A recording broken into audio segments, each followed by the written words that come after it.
open meeting night. Will the clerk please read the first item of business?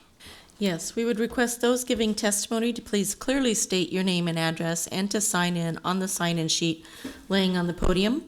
Our first item is our public hearing consent agenda, items 1 through 11. Would anyone like to speak on these items?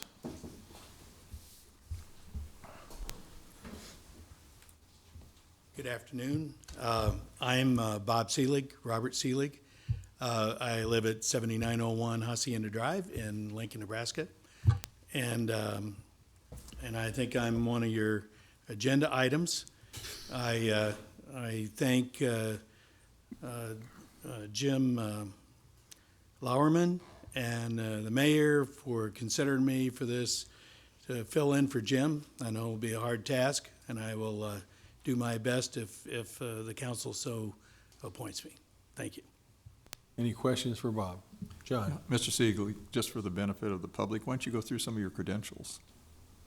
Well, I retired last August after 40 years of running airports throughout the upper Midwest, 6 airports to be exact, and retired here from after 14 years in Lansing, Michigan, which is essentially an airport around the size of Lincoln, a little smaller than Omaha, and it had a little bit different mix. It was heavy air cargo.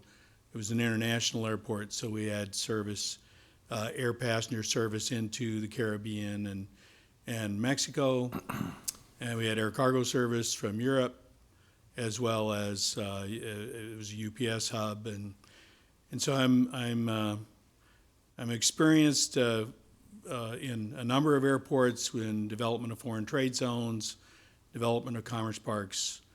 Spent a lot of time in air service passenger development, and so I'm hoping that I can at least complement the expertise that the staff has here in Lincoln. Other questions? Jane?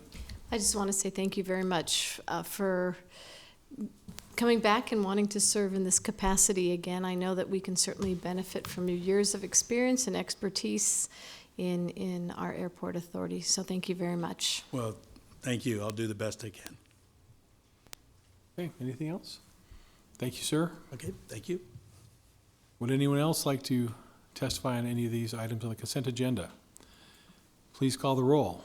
All right. Please call number 1 separately. On item 1, it was introduced by Raybold. So moved. Second. Moved by Jane, seconded by Lyrian. Discussion. Cindy? Thank you. Thank you, Mr. Seelig, for being willing to serve in this capacity. I will say, though, that I do have hesitation because I recognize that Mr. Seelig has served us before as an appointed official and ran for this particular office just this last election cycle, and unfortunately was not selected by the voters of our community. And so I was disappointed to see Mr. Lauerman step down and say, in the article, at least it was expressed that he did so specifically so that Mr. Seelig could have this position and the mayor could appoint him. And so because the voters did not vote him in, I am not feeling like I am in a position to go against what the voters have said, and so I will not be supporting the appointment. Any other comments? Thank you. Please call the roll. Schob, Yes. Camp, Yes. Christensen, Yes. Eskridge, Yes. Gaylor Baird, Yes. Lamb, No. Raybold. Yes. Motion carried 6-1. Item 2, we do need a motion to approve the request. So moved. Second. Moved by Carl, seconded by Jane. Discussion? Carl? Yes. I may make a statement next week in paper, but this issue is one that has been before the city for a long time. If you would like to take a ride on probably Lincoln's very worst road, this is it. This road it's like a war zone. It's a terrible, terrible condition. It's something that has been needed, and finally the majority of the property owners are there to make sure that this happens. Okay. Thank you. Please call the roll. Schob, Yes. Camp, Yes. Christensen, Yes. Eskridge. Yes. Gaylor Baird, Yes. Lamb, Yes. Raybold. Yes. Motion carrying 7-0. Items 7 through 9 were introduced by Schob. So moved. Second? Moved by Benny, seconded by Jane. Discussion? Please call the roll. Schob, Yes. Camp, Yes. Christensen, Yes. Eskridge. Yes. Gaylor Baird, Yes. Lamb, Yes. Raybold. Yes. Motion carried 7-0. Next then are our public hearing liquor resolutions. Those giving testimony are asked to come forward, raise their right hand for the clerk to administer the oath. After the oath, witnesses shall state their names and addresses. I'll call items 12 and 13 together. They are the application of Main Street Cafe for a Class C liquor license at 1325 O Street, as well as the related manager application of Michael Bland.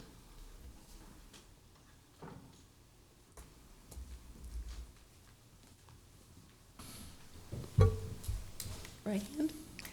Do you solemnly swear or affirm the testimony you're about to give is the truth as you verily believe it to be? I do. Thank you. Just state your names and addresses. Michael Bland, 1325 O Street. Adam Norris, 1325 O Street. Okay, please tell us about your application.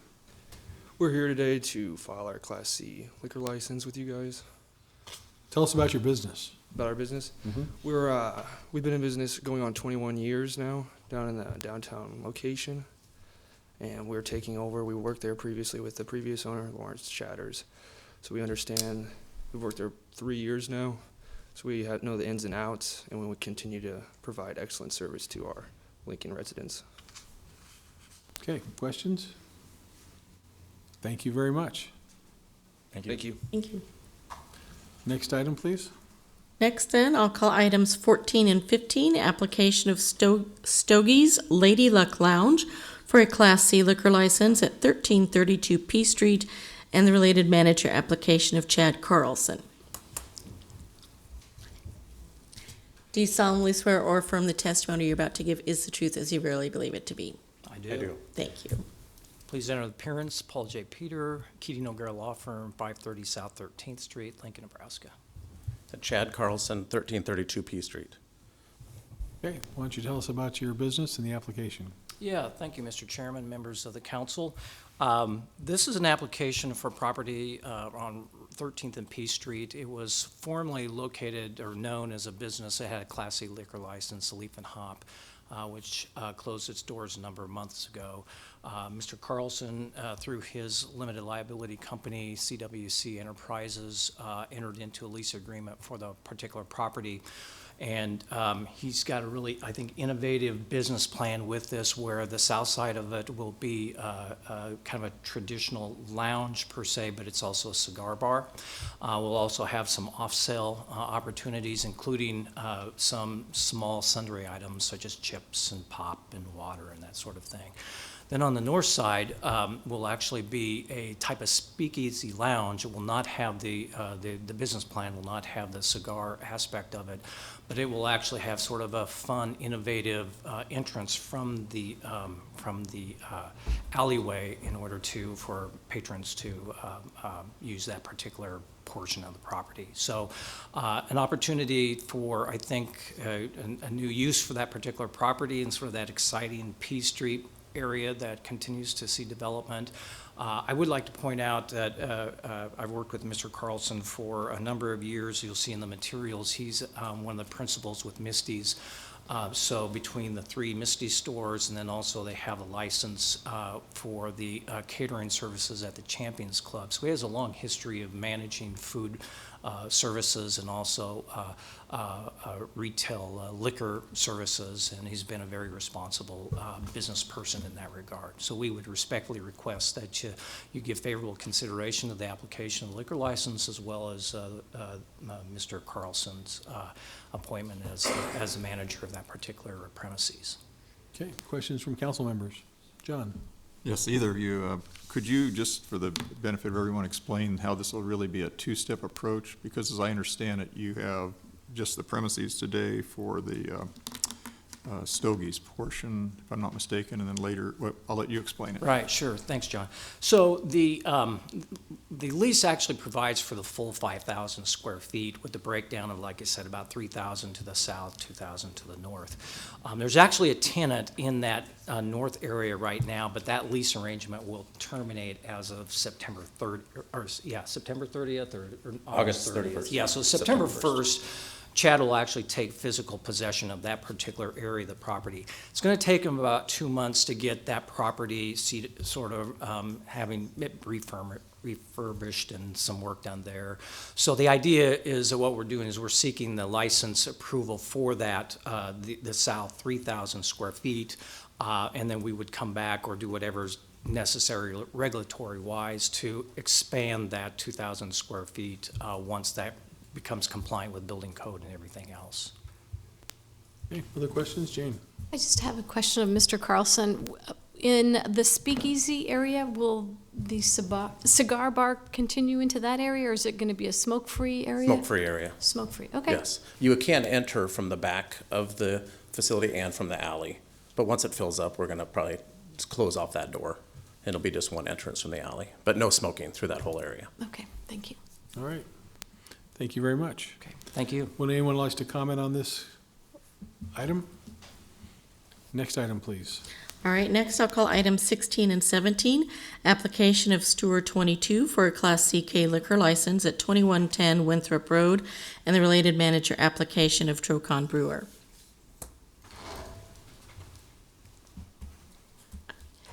Do you solemnly swear or affirm the testimony you're about to give is the truth as you really believe it to be? I do. Thank you.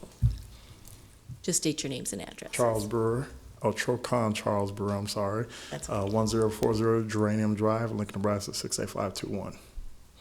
Jamie Brewer, 1040 Geranium Drive, Lincoln, Nebraska, 68521.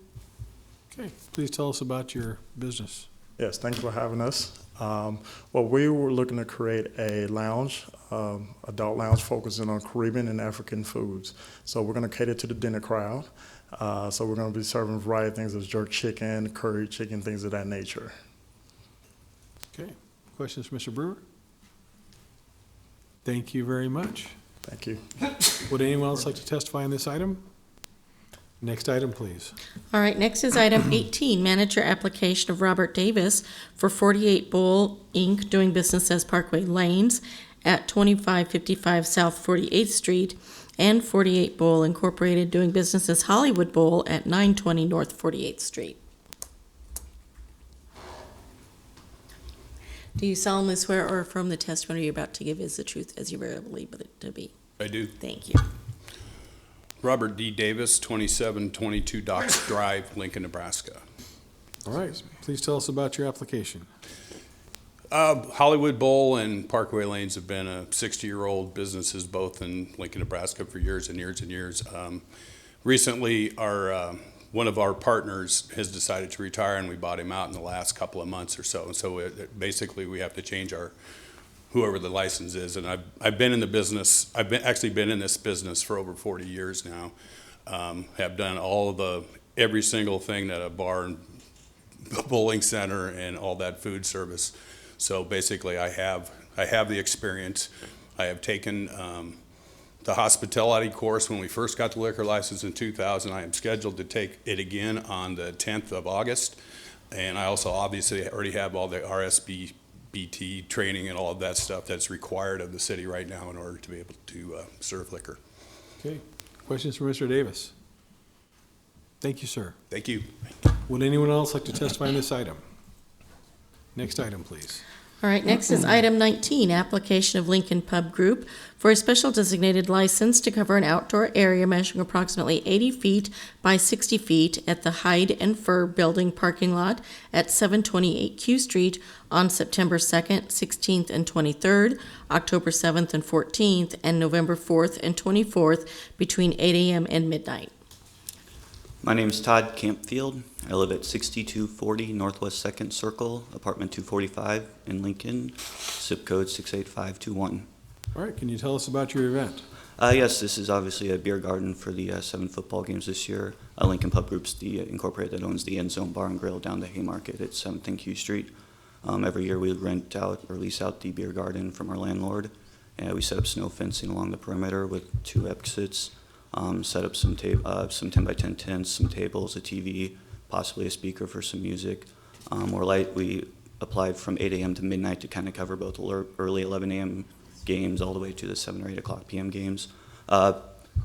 Most games were done by 10 p.m. We try to at least be done by 10 p.m. and we still have it licensed for midnight for cleanup and stragglers, but we make sure we're done by as early as possible to not inconvenience the neighbors that live on the other side of the alley. Otherwise, it's just an outdoor area for the nice days, for the early games, for people to be outside. Obviously, for people who want to smoke, they can still, they can smoke outside, so we don't have to worry about them trying to come inside and smoke or anything like that. And just a little overflow too for the busy games. We hold about 150 people. This adds about, I think, 40 to 50 people we can serve on a football game. Okay. Questions? Thank you, sir. Thank you. Would anyone else like to comment on this item? Next item, please. All right, next is item 20, application of Boiler Brewing Company for a special designated license to cover an outdoor area measuring approximately 81 feet by 26.5 feet at the Grand Manse green space on the north side at 129 North 10th Street on September 2nd, 16th, and 23rd, October 7th and 14th, and November 4th between 8 a.m. and 10 p.m. No. Nope. Don't do that, okay. Tell us about your application, your event. We're just doing a beer garden as we've done in years past on the north side of the building. We'll be serving boiler beer and having a band and having some fun. Monty, would you state your name and address Yes. for the record? Oh, I don't do that part. Monty Freilich, 129 North 10th Street, Lincoln, Nebraska. Thank you. Okay, questions for Monty? Thank you. Okay, thank you. Would anyone else like to testify on this item? Next item, please. All right, next is item 21, application of Myers Wine, doing business as Myers Cork and Bottle, for a special designated license to cover an indoor area measuring approximately 100 feet by 70 feet and an outdoor area measuring approximately 150 feet by 113 feet at the Bay parking lot and indoor skate park at 2005 Y Street on August 6th between 2 and 9 p.m. Kevin Meyer, Myers Cork and Bottle, 1244 South Street, Lincoln. All right, tell us about your event. This is a fundraiser benefiting the Bay. It's meant to be an outdoor event. If you're unfamiliar with the Bay, it is a local youth outreach organization. It's a skate park. They do homeless outreach, career building skills, a variety of things for Lincoln youth. I've had the opportunity to get to know these young men and women a long time ago when they were just getting going. And I have a personal interest because my son who's 16 now, has been a skateboarder since he was 5 years old, and they've had a positive impact on his life. And so this is a fundraiser in order to try to give back to the Bay. And it's specifically designed to provide meals for kids who show up at the Bay. They don't have anywhere else to go. They don't have food. They don't have money.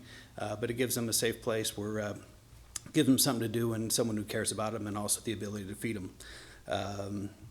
It's a family-friendly event. It's meant to be outdoors. The reason the indoor portion is just in case of inclement weather, if it's 105 degrees outside, if it's raining. Otherwise, the indoor portion will not be utilized. Okay, questions? Carl?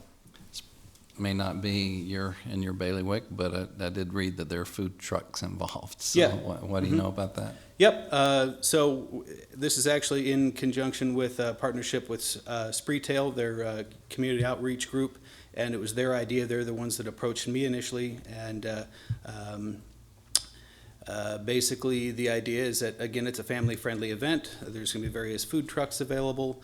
We would like to be able to serve local beers, and they'll have games and face painting for the kids, and obviously the alcohol portion is for the adults only. We will have provided security. We'll be wristbanding to ensure all patrons that are of legal age. It's a very well thought out event. All the specifics have been taken care of. Great. Thank you. Other questions? Thank you, sir. Thank you. Best of luck. Would anyone else like to testify on this item? Seeing none, Mr. Chair, I'd move approval of items 12 through 21. Second. Moved by John, seconded by Carl. Discussion? Please call the roll. Schob, Yes. Camp, Yes. Christensen, Yes. Eskridge. Yes. Gaylor Baird, Yes. Lamb, Yes. Raybold. Yes. Motion carried, 7-0. Next then are public hearing resolutions. Item 22, approving Downtown Lincoln Association's 2017-18 BID budget and program of work for downtown and West Haymarket management and maintenance business improvement districts. Members of the City Council, David Landis, the applicant in this case, on behalf of the downtown business improvement districts. This is the annual budget, and it has two sections to it, one of which is completely funded by downtown businesses. That's the management BID. This is the area that does the marketing and the promotion and the advocacy functions. The shop the blocks, the publication of materials that are handed out to visitors and guests, the participation in the Lincoln Partnership for Economic Development and the like. That totals $748,750. It's 100% funded by property owners based on the assessed value of their property. That's about a 2% increase from last year. And the same kind of restraint is shown in the second of the two types of budgets, and that's the maintenance BID. It too has about a 2% increase.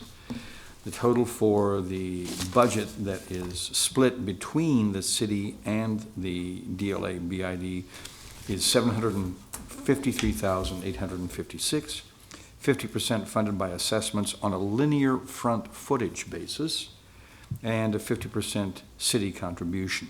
Again, about a 2% increase. There is also a second part of the maintenance budget, and that's the enhanced budget for new, unique, and specialized landscaping and streetscaping costs. Things like the hanging baskets on P Street, the bioswales on N Street, cycle track, the pots, and the like in Centennial Mall, Tower Square, and Arena Drive. And the amount of that is $149,383. Terry Euland is here from DLA, and we'd be happy to answer your questions. Terry Euland, DLA, 206 South 13th Street. Dave has basically covered it. Just to go over the packet, just over a year ago, we went through our 2-year process to renew the bid, so this is very consistent with what we had last year, except for the 2% increase. We have updated our strategic plan, as you saw in the packet, and as Dave said, we just did 2% increases in the management and the maintenance bid. Okay, questions? Thank you very much, gentlemen. Thank you. Would anyone else like to testify on this item? Next item, please. All right, next is item 23, approving the 2017-18 work plan for the interlocal agreement on stormwater management between the city and the Lower Platte South Natural Resources District to address stormwater quality and quantity issues. Good afternoon, Ben Higgins with Public Works. This is the annual interlocal with the NRD. We've been doing this since the mid-90s, so we've been doing it several years. This is the same process we've been following. All the dollars shown in here are in the either in the last bond issue or in the general fund for next year. I will note that item 7 does have dead man future expenditures noted on it for Dead Man's Run, and so that's a major flood control, flood reduction project that will remove about 400 or 500 residential and commercial structures from the floodplain. So those monies are not in here, but they are just noted in there for future reference, and a lot of that, some of that money will be with the next bond issue, which we're proposed to do next spring. With that, we've been doing this annually. It's worked out pretty good with the NRD. It's a very cooperative type of projects, and with that, if there's any questions. Questions? Thank you very much. Okay. Oh, Larry? So there's this, public project going on around town. 10 different storm drains are being painted by artists to try and draw attention to keeping the water clean and improving water quality downstream. And I saw that education is a small part of what this scope of work is. Is there some information you most want the public to know? This, if you had to you have an opportunity now to just get a little message out. Yeah, this is actually, it's called Upstream Art, and it was brought forward by Erin Kupacek, and she's our stormwater educator, and so it was her idea, and they've been doing this with other cities, and she was actually out there I mean, she wasn't actually doing the painting because it's done by artists, but she was out there seal coating some of those, and she got lots of questions from people, and she said everybody seemed to be pretty happy about it. And there was actually one over at the farmer's market, and it wasn't completely finished, but they seal coated what they could because it wasn't completely done, and they're supposed to finish that today. But the artist was out there, and then the mayor was out there, and she met the mayor, and it, I mean, from what she said, everybody seemed pretty excited about it. And I haven't seen all the pictures, I've only seen one or two, but they're really, like the ones at the zoo is really pretty amazing. So, I mean, I didn't really know what to expect of it, but I think it's been really pretty popular from what we've seen so far. But for the education in this piece, Oh, I'm sorry. what can we expect there? What are you hoping to accomplish with the education I resources? think what we do, we'll probably do what we normally do. We'll do Waterfest. We do Waterfest every 2 years during even years, so we'll do that with that. Our stormwater educator, she goes out to various venues throughout the year to kind of publicize stormwater quality. We'll also go to the home show. Usually go to the home show every year and do that, and she does tweets and social media and just general water education kind of stuff. So What do you most want the public to know? Like, what is she trying to make sure people know? only rain in the drain. Okay, yeah, we don't want anything. What is maybe the most toxic thing that's getting downstream? Like, what is it that you're trying to prevent? I think the biggest problem we probably have in the city, and almost every other urban city is the same way, is nutrients. So people need to watch what they put on their lawns. We have brochures for like what you do with, during fall, when you're working on the fall on your lawn or working in the spring on your lawn. So we have brochures on that. Picking up pet waste, E. coli is a really big issue in all of our streams too. So I think E. coli and nutrients and of course sediment. I mean, we need to watch our construction sites more closely, and people that are out there doing the developments and builders, they need to take more care on that kind of thing. So it's sediment, E. coli, and nutrients are the three big deals. Thank you. Same as any other city. All right. Thank you very much. Okay, thank you. Would anyone else like to testify on this item? Next item, please. All right, next is item 24, approving the Upper Wagon Train 100-year flood-prone area as the best available information for local flood regulation purposes. Quite a mouthful. The Wagon Train Master Plan was approved early last month. As noted then, and what I noted then was that we were going to bring forward adopting this flood-prone area there. And so the intent of this is to adopt this area because we know this is the 100-year floodplain, but we're adopting it locally. So we treat it the same as the floodplain area locally, but it's not formally adopted by FEMA. And so we've done this in the past. We did this with Stevens Creek. We did this with Little Salt Creek. And so the FEMA process to recognize these takes 2 or 3 years. And so we want to recognize these now. And when they put forward the plans and the master plan, they've recognized this area, and this is the area they changed the future land use on, so that everybody realizes this is a flood-prone area, and we just want to have it adopted locally so it's down on paper and formally recognized. And that's what this does. And we've done this in the past too. So. Okay, questions? Carl? Yeah, so this, we were talking before the meeting. This is kind of the very beginning of Salt Creek in a way that comes Right. through Lincoln. There are a lot of different branches that come into it, but this is one of them. Yeah, this is kind of the headwaters of Wagon Train. Yeah, and so could you talk just a little bit about Sure. the route that this goes through the city? So this is Wagon Train, and if you think about like Salt Creek, it's about 400 square miles. And so you think, well, Antelope Creek is pretty big and Beale Slough is pretty big, but like Antelope Creek is only a 9 square mile watershed, and Beale Slough is about 13 or 14 square mile watershed. But Salt Creek itself is about 400 square miles, down to about Superior Street. So that's a pretty big land area there.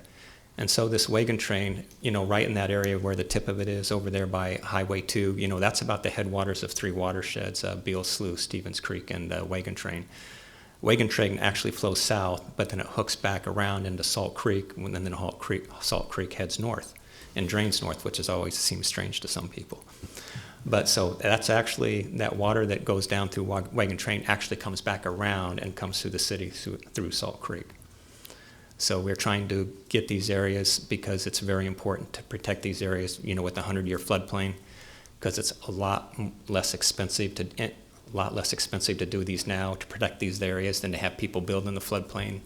Because once they build in the floodplain, it's really expensive trying to do projects out there to get people removed.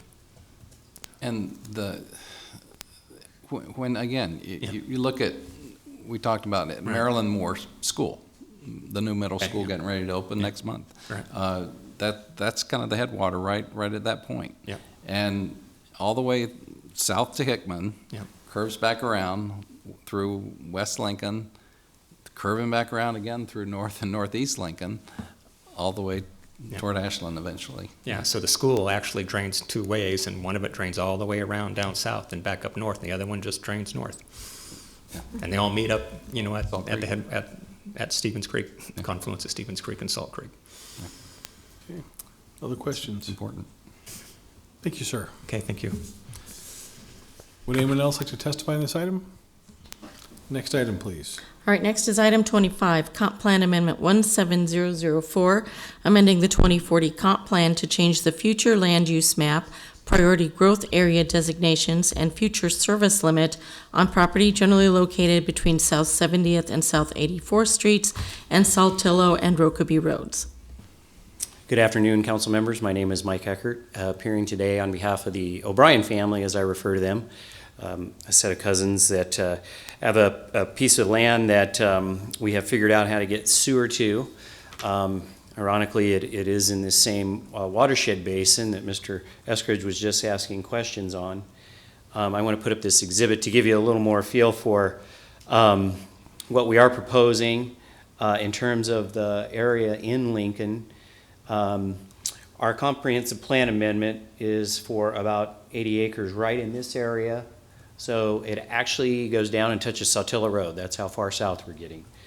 And about 12 years ago, our firm figured out how to get a sewer line in Rokeby Road here deep enough to open up this area, Carl, that drainage basin. So here's the new middle school and YMCA. And basically from there, coming down right here, coming over this direction, and then it goes clear over to 98th Street. Most of this land drains through this low area, goes down to Saltillo, and then down to Wagon Train Lake. Mm-hmm. So there's then, lots of farm fields and other areas, and then it curves over to Hickman.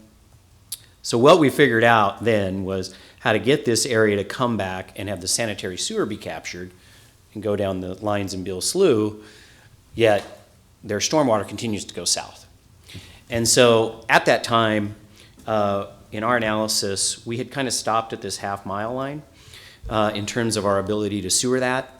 Now that designs are further along, Rokeby Road will be paved maybe this year, probably next year, and this large sanitary sewer line in here.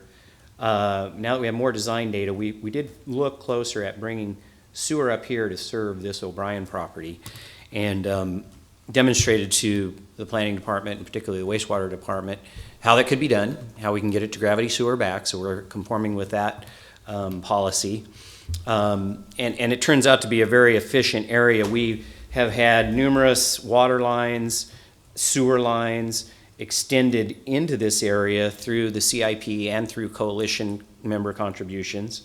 And we actually have pavement on 84th, pavement on 70th, Rokeby will be paved, and Saltillo's paved. So even though some of those streets may need to be widened someday, we'll have our impact fees going towards those.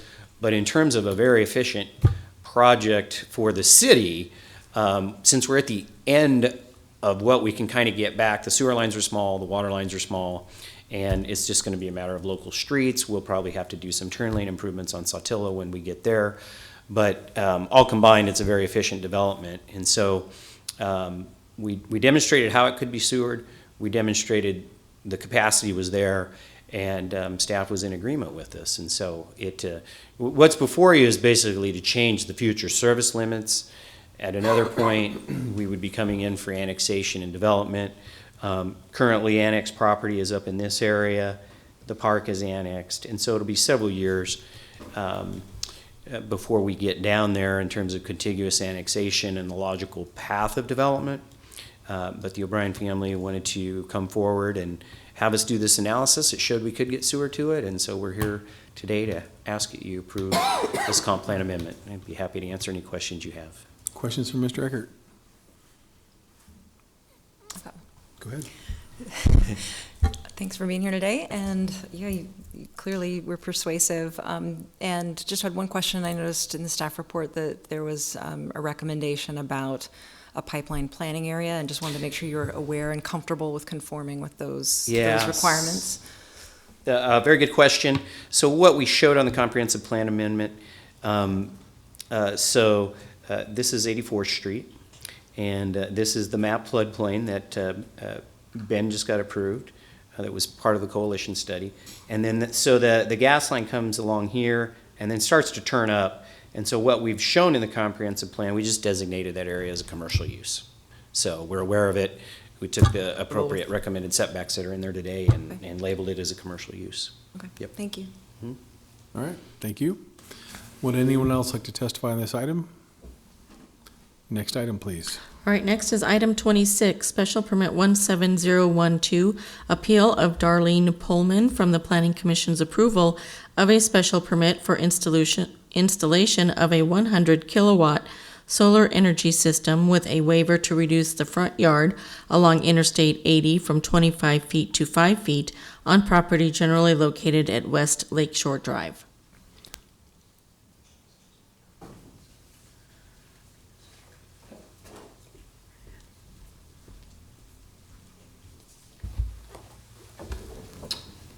Good afternoon, council members.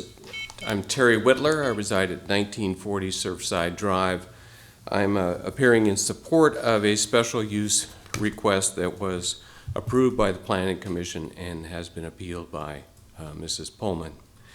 I want to tell you a little bit about our project.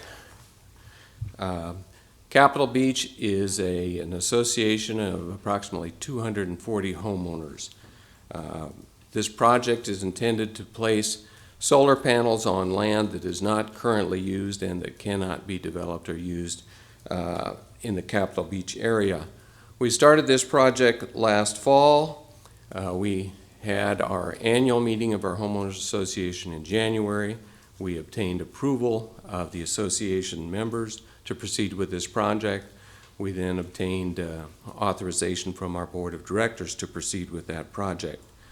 Earlier this spring, we appeared before the City Council to have an amendment to the zoning ordinance to provide specifically for this type of project in a residential area, and the council adopted that zoning request. We then went before the Planning Commission seeking approval for a special use permit, and that was ultimately granted. We have one of our members of the association has appealed challenging that special permit. The project is going to be located, or proposed to be located, along West Lakeshore Drive. I can show you this diagram. This is Capitol Beach, the lake. To the north, West Lakeshore is on this side of the lake, with Interstate 80 to the west of us. The plan is to locate the project as close as we can get to the interstate. And this diagram will give you a little better idea what it looks like there. Here's the paved street with the houses on West Lakeshore. There is a line of trees to the west of the street, and then there is an area that drops off significantly, approximately 6 feet lower than street level. And you can just barely see along here a chain link fence between our property and the interstate. It's in that area that we propose to locate our project. And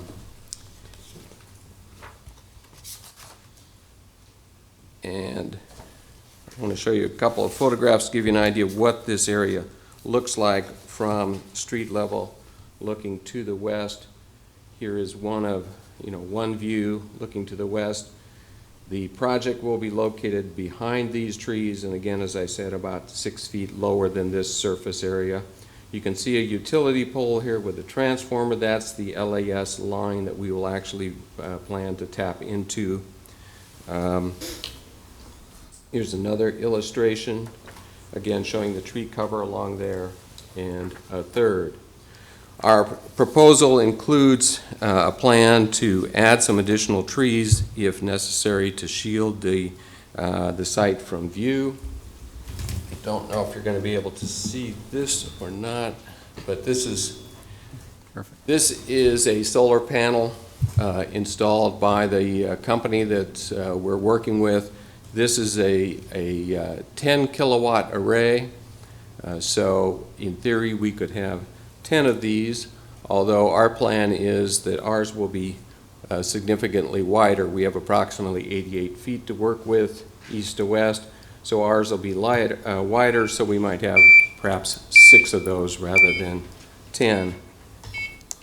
I wanted to also share with the council a letter that we received from Game and Parks. We had someone come out and take a look at whether we had any endangered species or plants they were concerned about. They are concerned about something called a saltwort, which is a succulent that grows in wetlands. They located some to the south on our property and indicated to us that as long as we moved our project to the north, that they would not have any concerns. And so based on their recommendation, we are planning to put it as far north as possible to avoid this saltwort issue. With that, they've indicated that they do not have any concerns. And if it's appropriate, I'd like to have that made part of the record before the council. Finally, I want to point out that we are not going to interfere with the wetlands. That is, they will remain wetlands. We are not going to pour any concrete pads. We are not going to do any excavating. We simply are going to use something called a ground screw that twists into the ground without disturbing the soil, and then we mount our frame on that. So it'll continue to drain, it'll continue to absorb rainwater, it'll continue to be available for drainage. The proposed special use permit requires us to obtain approval from the Airport Authority, the Department of Roads, Game and Parks, so we will comply with all of those issues and concerns. With that, we urge the council to grant our special use permit, and I'd be happy to answer any questions. Questions for Mr. Whitler? Carl? Yes. Thank you, Mr. Whitler, for being here. Just in looking at the area, as you indicated, there's a significant drop-off down to where this will be installed.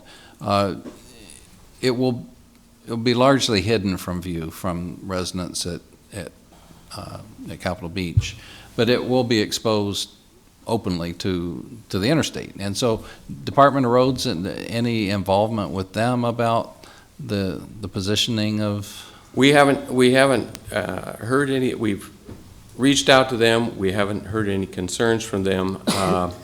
The panels will actually be oriented to the south and slightly to the west, so they'll sort of be perpendicular to the interstate, if you will.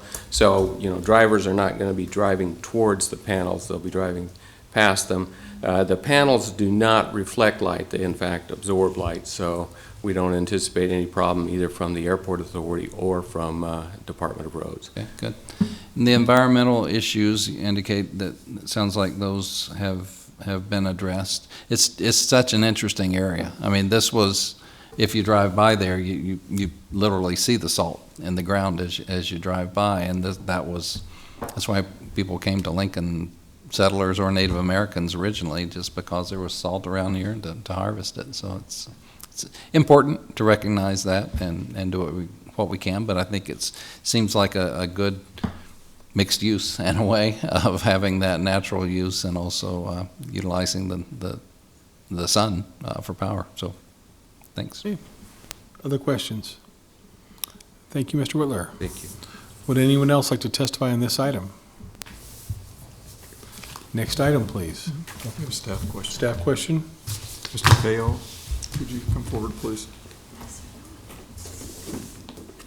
Just for our benefit and for the public, would you explain how this is an appeal from the Planning Commission and just the whole process, please? Under our zoning code, that Planning Commission has authority to grant approval for this type of special permit. We have a process that that action of the planning commission could be appealed by any member of city council or an aggrieved party within 14 days.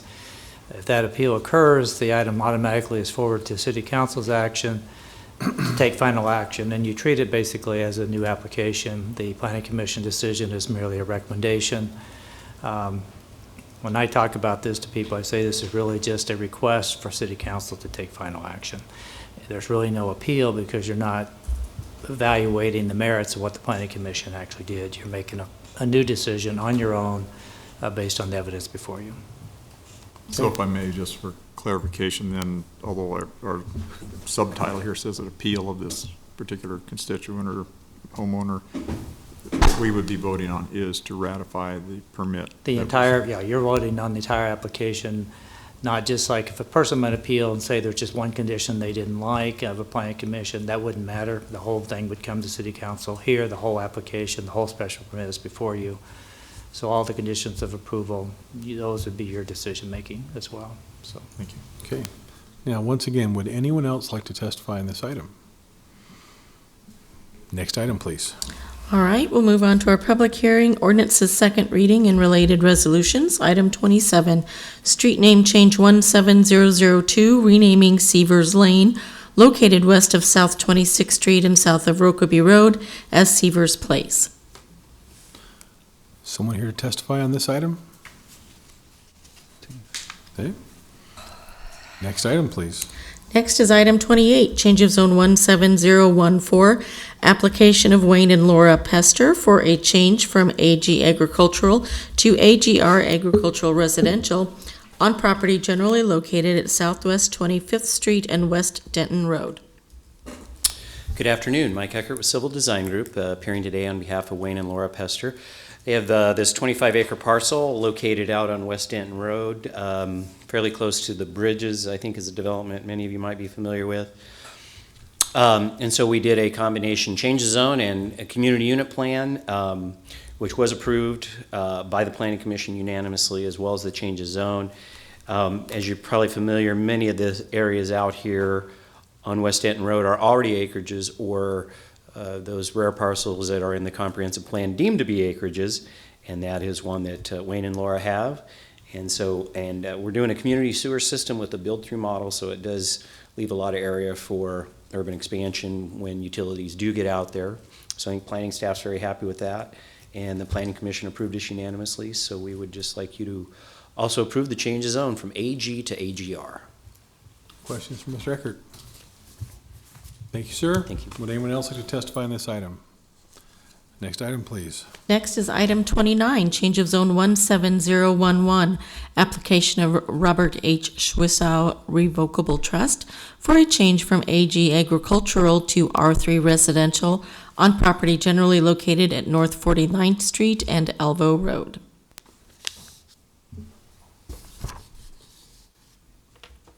Well, I'm Roger Schwiesel and requesting a change of zone for from AG to residential.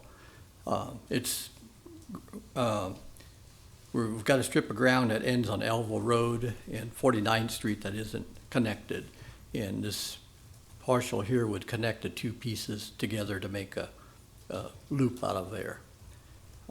We're basically raising elevation on these. We've had some subsurface water problems, and we're raising these up and turning these into basically walkout basements instead of daylights that we had, which should alleviate any water problems that we've had in the past. So we think it'd be a win-win. Okay, questions for Mr. Schwiesel? Jane? Can you talk about some of the drainage improvements that you have put in place or you intend to put in place that were raised by the neighbors as a concern? Yeah, we've actually taken and what was causing most of the problems was sump pumps, and we've taken some of these sump pumps and we've changed the flow of them, and now we've got them coming away from the backyards were ponding, and that was what raised the concern about us adding these houses, be more water coming out there. But by raising the elevation up, we won't have the basement, so we shouldn't have any more water problems. Okay, other questions? Thank you, sir. Okay. Would anyone else like to testify on this item? Next item, please. Next is item 30, repealing ordinance number 20029, levying an occupation tax upon the businesses and users of space within the West Haymarket Sports Park Enhanced Employment Area, and repealing ordinance 20030, authorizing the issuance of a TIF tax allocation bond and occupation tax revenue bond to fund certain improvements within the West Haymarket Sports Park redevelopment project area. Rick Pavlin, State Law Department. The ordinance before you is really a housekeeping matter, kind of to clean up the situation. We had a redevelopment project that failed and didn't get off the ground. It's very project specific on the bonds and on the occupation tax, and they need to be removed, and particularly the occupation tax is kind of a burden on the property owner. It's filed of record, so I think we don't want that to carry on. So just ask for you to repeal that ordinance. Okay, questions from Mr. Pale? Thank you. Would anyone else like to testify on this item? Next item, please. All right, next are our public hearing ordinances, third reading and related resolutions, items 31 through 33. They are all relating to the Abbott Sports Complex project.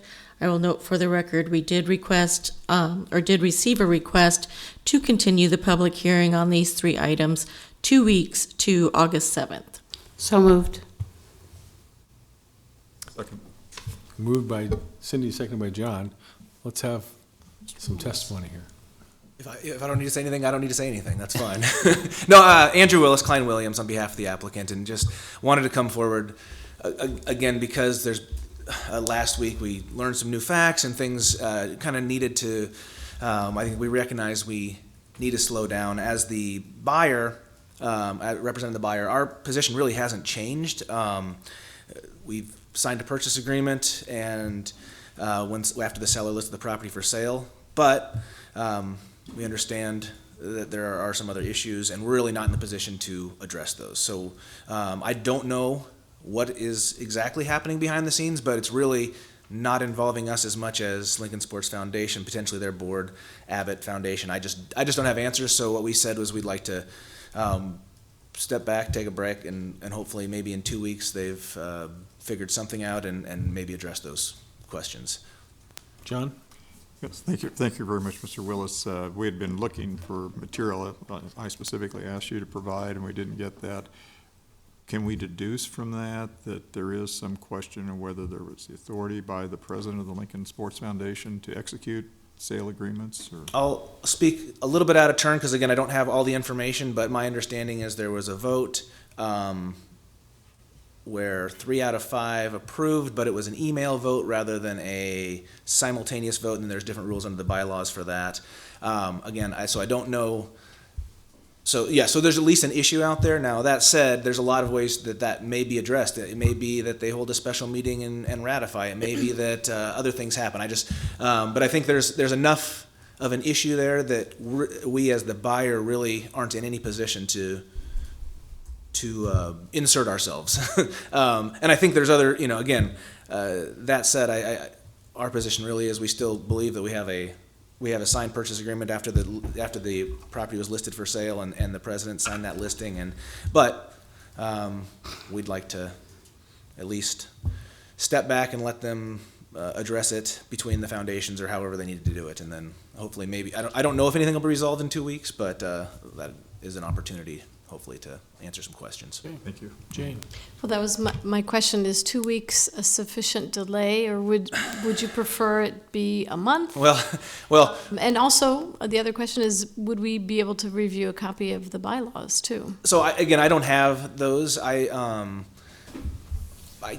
just, not being representing the foundation, I just don't have a copy of the bylaws. I'm certain, it seems that we ought to be able to, if it's not me who can give them to you, somebody ought to be able to give them to you. Mr. Thomas, I believe, who was the board member last week who was here, he said he had bylaws with him. I didn't get a copy of them. So I think that they seemed readily available, but I'm just not in a position, I just don't have them. So I can make another request and see if I can get them for you. But again, not representing the foundation, I just don't have access to those documents. And your thoughts on a further delay? Should we say a month? Well, that's I I guess I don't have a good answer for that. Again, assuming things are worked out, my client would like to move along fairly quickly. I don't know if things will be worked out in 2 weeks. I don't know. I'm not sure what that resolution looks like, or when I say things are going to be worked out, I just don't know what that is. So I'm hopeful that we could proceed in 2 weeks, but it's possible that I'll come back and say I don't have any new information. I mean, we'll see what we can do. But again, it's really out of our hands as the buyer at this point to see what the foundation does or what they and Abbott work out. So I don't know the answer to that. Sorry. I have a question of Teresa. Yes. Okay. So Teresa, could you please clarify, does that mean the public hearing is held open? Yes. Okay. Does. Okay, other questions? Just to clarify, that would be to August 7th? August then, your 7th is request? what we're Yes. asking for, yeah. The request was to continue public hearing 2 weeks to August 7th. Okay, thank you. Thank you. Would anyone else like to testify on this item? This is Pat Schurz. I have one request, is that if the lawyer is going to represent someone, that person should also come to help present the thing. And that's all I have to say for it. Okay. Anyone else?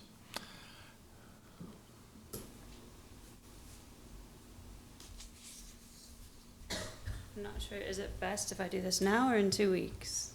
2 weeks would probably be better. Probably better. When we have the All open. right, thank you. Okay. Although if, She has her choice. You have your you're choice. certainly welcome Yeah. to speak today. You've come down, and we'll take it into consideration if you want to speak today. And if for some reason you can't be here on the 7th, we would still, of course, listen and take it. Well, we have the motion to delay on the floor. We should Oh. vote on that and then, And then No, take. but we had advertised Yeah. public hearings. though, Right, and so but I we think can there is the- still allow her to talk. Right. After we vote, because we have, it's the order of because it was business that- advertised that we'd have public Yeah. hearing today. So, let's call the roll and then she can testify. Or anybody else Shob- wants to. Schob, Yes. Camp, Yes. Christensen, Yes. Eskridge. Yes. Gaylor Baird, Yes. Lamb, Yes. Raybold. Yes. Motion carried 7-0. And I think it'd be appropriate, anyone who's here that did want to testify, if you want to, you can do it today, because we usually limit it, even though we'd continue it, that you could do one or the other, not both. Right. Okay, my name is Jessica Major. I live at 5115 Colfax Avenue, and I'm here representing No Coast Roller Derby. I'm an adult skater, and I also coach our juniors program, which is 6 to 17-year-olds. The adults I practice and play alongside, the kids I coach, they really thrive under roller derby, and for a lot of them, it's the only sport that fits them. You know, it's such a unique thing, and some of them, that's their sport. We really rely on Abbott being there to be able to practice and have our games. We don't have the same numbers as some other sports. We can't charge what they can charge. We can't afford Speedway Village. We've been working with Jim, who's testified before, and others to try to form a nonprofit that could take over and help with this. We believe it could really work. We also understand the current buyer doesn't want to walk away from the deal, and we can't prevent Abbott from selling the facility. We just know that's the reality, but we still strongly oppose the zone change to industrial, not just for the obvious reason that it might prevent the sale, but also we just don't think it's the right decision for Lincoln. One of the members on the zoning board, the one that dissented from the approval, pointed out that once it's converted to industrial, it can never be reclaimed for green space. You can't use it as a youth sports facility ever again once it's had, chemicals and things in there that could be damaging. You can't go back to it. So we know that Abbott could sell to anyone right now. It could be converted into highway use. They could put shops in their restaurant. I don't know. I don't exactly know what the zoning is for it, but we know they could take away youth sports use, but then at least in the future it would still be zoned to allow those sports to come back. And we think that's the better decision. And just for some context, I moved here about a year ago. And before that, I lived in a small city in Pennsylvania that is dying. It's one of those Rust Belt cities it's dying. Since the 1950s, the population has decreased. And it's in no small part due to the city prioritizing the needs of businesses over the needs of the communities. They made it easy for businesses to get in there on the promise of them bringing jobs, but they prioritize that over, parks, green spaces, libraries. And so eventually the businesses either shut down or they move on to a bigger city. And when they do that, they take the people who can afford to move with them, and everyone else is left behind, and the communities aren't a place that you want to live in. So I know that rezoning, it doesn't seem like that big of a deal, but it's a small change, and the cumulative effect of all these small changes that prioritize the business needs over community needs, they add up to not making the community a place where people want to stay. Since I moved here, I've been really impressed with the value that Lincoln places on the community. Everyone I've met knows someone else that I've met through some completely unrelated community thing, and I know it's because people are out there, they're connecting with each other, they're involved in the city. And that's, because the city puts emphasis on those community things. I don't really want Lincoln to lose that. A lot of cities lose that. Lincoln right now seems to have, it's kind of a bigger city, but it's got all the good things that you want in a small town. People are connected, they care about each other, they show up to things. So an industrial buyer, they're always gonna have more money than a nonprofit or a youth sports group. They're probably gonna be the first one to try to buy a property like this, and sometimes they're gonna want it rezoned. But we shouldn't compromise how we want our communities and neighborhoods to look so that other people can do business. So I don't think we should rezone this space to industrial. I think it's a bad decision for Lincoln and the community. Okay, questions? Thank you. Thank you. Would anyone else like to testify at this time? Next item, please. All right, that concludes our public hearing. We can move into the voting session.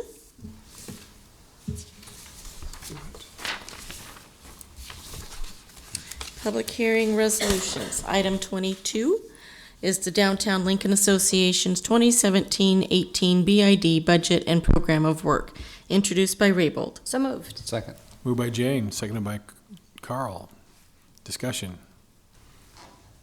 Please call the roll. Schob, Yes. Camp, Yes. Christensen, Yes. Eskridge, Yes. Gaylor Baird, Yes. Lamb, Yes. Raybold. Yes. Motion carried 7-0.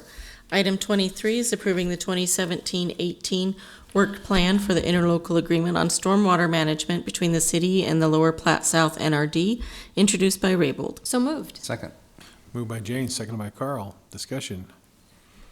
Please call the roll. Schob, Yes. Camp, Yes. Christensen, Yes. Eskridge, Yes. Gaylor Baird, Yes. Lamb, Yes. Raybold. Yes. Motion carried 7-0. Item 24 is approving the Upper Wagon Train 100-year flood-prone area as the best available information for local flood regulation purposes, introduced by Raybold. So moved. Second. Moved by Jane, seconded by Carl. Discussion. Please call the roll. Schob, Yes. Camp, Yes. Christensen, Yes. Eskridge, Yes. Gaylor Baird, Yes. Lamb, Yes. Raybold. Yes. Motion carried 7-0. Item 25, Comp Plan Amendment 17004, amending the 2040 Comp Plan to change the future land use map, priority growth area designations, and future service limit on property generally located at South 70th and South 84th Streets and Saltillo and Rokeby Roads, introduced by Raybold. So moved. Second. Moved by Jane, seconded by Carl. Discussion. Please call the roll. Schob, Yes. Camp, Yes. Christensen, Yes. Eskridge, Yes. Gaylor Baird, Yes. Lamb, Yes. Raybold. Yes. Motion carried 7-0. Item 26 is Special Permit 17012, appeal of Darlene Pullman from the Planning Commission's approval of a special permit for installation of a 100 kilowatt solar energy system with a waiver to reduce the front yard along Interstate 80 from 25 feet to 5 feet at West Lakeshore Drive, introduced by Raybold. So moved. Second. Moved by Jane, seconded by Carl. Discussion. Yes. Carl. Just, I think John clarified our vote here. A vote yes is a vote in favor of the project. Correct. Lyrian? Well, we were also contacted by the people who appealed who could not be here to speak today. And while we do have a lot of information that we need to make a decision on this, I think it could be worth delaying for a week to allow them to come forward because the circumstances that prevented them from being here were unexpected and unfortunate. If people are willing to consider moving to delay this 1 week to allow for that further testimony, the people who wanted to appeal, I would move that. Is that a motion? I'll move that delay. I'll second it. So this would be to continue public hearing for 1 week. Yes. Very good. Public hearing and action. 1 Thank week. you. And action. Okay. We received Right. there had been a death in the family. The people who appealed this could not be here, and I appreciate that Mr. Whitler was here to provide extensive information about this special permit and this the reason for their Okay. inability to be here is the reason I'm requesting the delay. Delay moved by Lyrian, seconded by Jane. Discussion? I know we don't have further testimony, but I guess I would be interested in knowing if a week's delay would cause any detrimental harm to the proposed solar farm. I would get a nod, yes, no. Is that?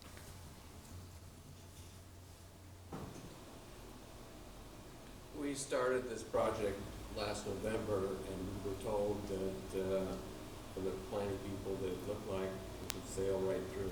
So we thought we were gonna be installing in May. It's now mid-July, we're looking at mid-August.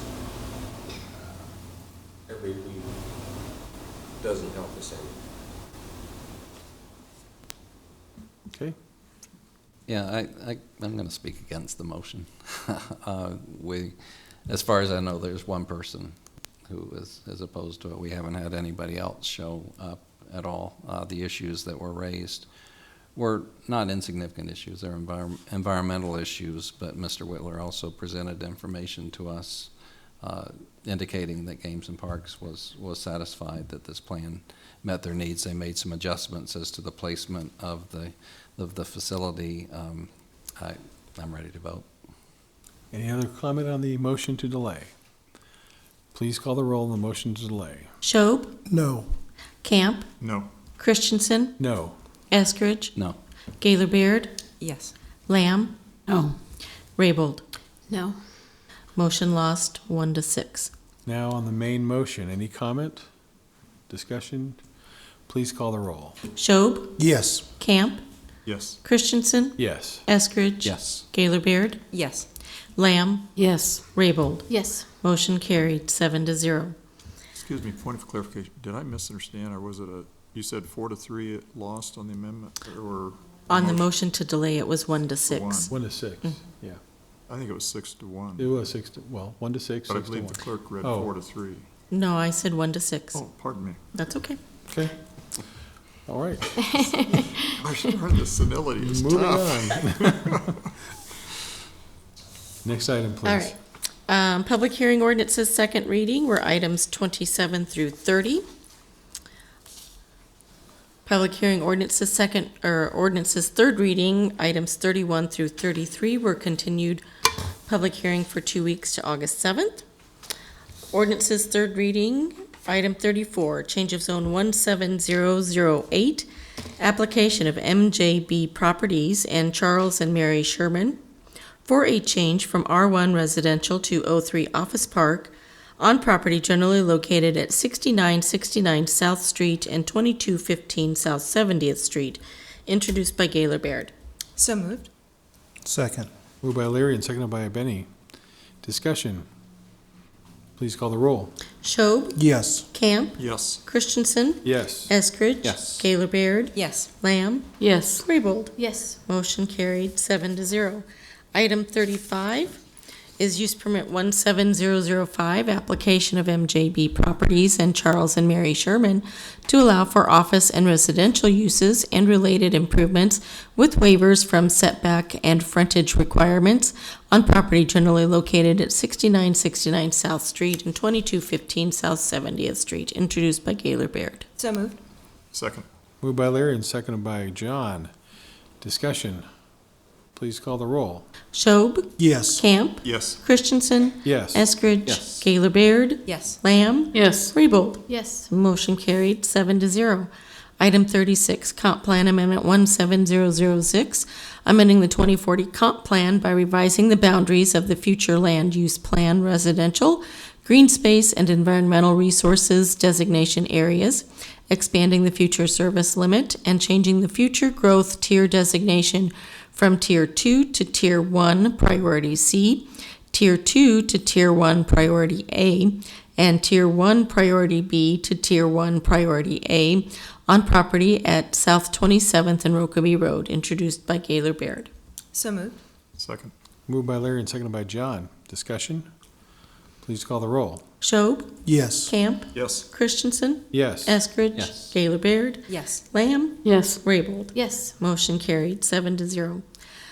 Item 37, Annexation 17005, annexing approximately 218.67 acres of property generally located southwest and southeast of the intersection of South 27th and Rokeby Road, introduced by Gaylor Baird. So moved. Second. Moved by Larry and seconded by John. Larry has a staff question. Yes. I was hoping that Director of Public Works could come up. Hello, Mickey Esposito, Director of Public Works and Utilities, and I'd be happy to answer any questions about this. So we have a situation here that we've been seeing a lot. Our city is growing, and in this case by almost 220 acres, and as is common, the emergency response times anticipated for this edge location were going to be longer than the preferred LFR standard of 4 minutes. Right. Fire engine is anticipated to take about 6 minutes to get here from the nearest station, 12 minutes for a fire truck, and 10 minutes for the closest frontline ambulance or medic unit. And the staff report noted that response times could be even longer in the event of a flood, and this area, as we know, has the possibility of some of the adjacent streets having that potential for being overtopped with water.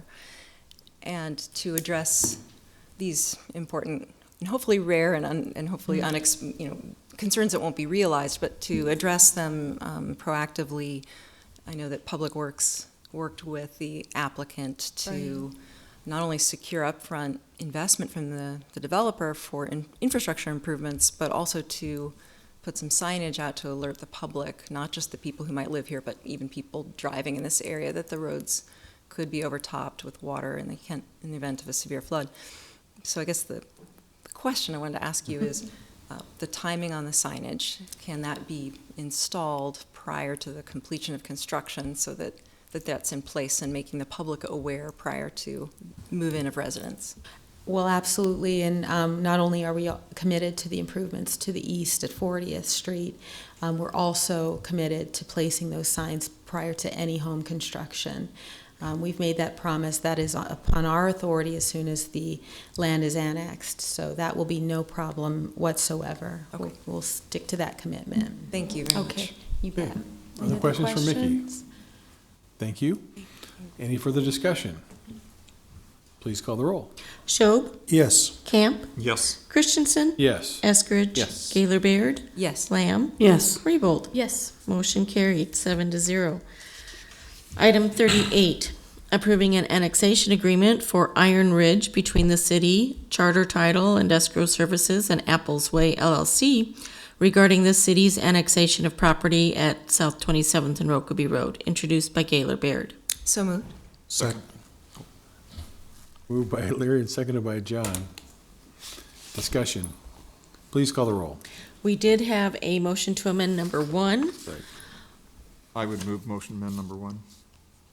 Second. Moved by John, seconded by Larry, and please describe the amendment. And this is basically to clarify the timeline that the South 27th Street water main facilities be contemplated in the agreement and be constructed. Okay. Discussion? Please call the roll on amendment number 1. Schob, Yes. Camp, Yes. Christensen, Yes. Eskridge, Yes. Gaylor Baird, Yes. Lamb, Yes. Raybold. Yes. Motion carried, 7-0. Now on the main motion, there's a discussion. Please call the roll. Schob, Yes. Camp, Yes. Christensen, Yes. Eskridge, Yes. Gaylor Baird, Yes. Lamb, Yes. Raybold. Yes. Motion carried, 7-0. Item 39, change of zone 17012, application of Apples Way for a change from AG agricultural to R3 residential on property at South 27th and Rokeby Road, introduced by Gaylor Baird. So moved. Second. Moved by Larry and seconded by John. Discussion? Please call the roll. Schob, Yes. Camp, Yes. Christensen, Yes. Eskridge, Yes. Gaylor Baird, Yes. Lamb, Yes. Raybold. Yes. Motion carried, 7-0. Item 40, change of zone 17013, application of Apples Way for a change from AG Agricultural to R3 Residential for a planned unit development district designation of said property and for a development plan which proposes modifications to the zoning ordinance, land subdivision ordinance, and design standards to allow up to 250 dwelling units in conformance with R3 zoning requirements and up to 50,000 square feet of commercial floor area and 200 dwelling units in conformance with B2 zoning requirements on property at South 27th and Rokeby Road, introduced by Gaylor Baird. So moved. Second. Moved by Larry and seconded by John. Discussion. Please call the roll. Schob, Yes. Camp, Yes. Christensen, Yes. Eskridge, Yes. Gaylor Baird, Yes. Lamb, Raybold. Yes. Motion carried 7-0. Our resolutions on first reading are items 41 through 43. Our ordinances on first reading are items 44 and 45. And Mr. Chair, since this is not an open mic night, I would move for approval. How about move for adjournment? I would do that too. Okay. Second. Moved by John, seconded by Jane. Please call the roll. Schob, Yes. Camp, Yes. Christensen, Yes. Eskridge, Yes. Gaylor Baird, Yes. Lamb, Yes. Raybold. Yes. Motion carried 7-0. We are adjourned. John Camp approved.